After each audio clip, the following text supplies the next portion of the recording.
Hello, আসসালামু আলাইকুম everyone. আজকে আমার যে সানা স্যার আমি আম চাটনি খাইতাম ও কারণে গাছ থেকে আম পারছি। উঠান থেকে হয়েছে গিয়া শুকনামরিচ শুকানিত আছে, শুকনামরিচ লইছি।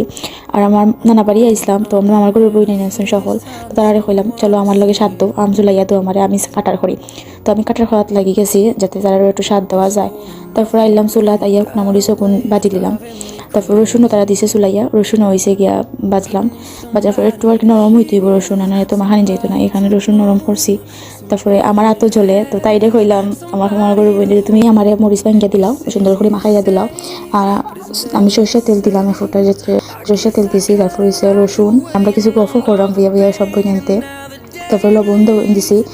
লবণ আমরা একটু কমই খাই, তারা কমও খাই, এই জন্য একটু কম দিছি। পরে দিয়ে আমি আবার লাগাইয়া খাইছি। তো ও তো আমার ইচ্ছা করছিল খাইতাম, খাইলাম। ধন্যবাদ লাস্টে দিছি, দেখুন ফ্রিজও আসছিল, ও তো তেমন একটা ফ্রেশ নাই। তারপরে ভালো লাগছে, খারাপ লাগছে না। আর সকলে মিলিয়া খাইছে, একটু একটু করে বাটো পড়ছে, মজাও লাগছে। ওকে, থ্যাংক ইউ এভরিওয়ান।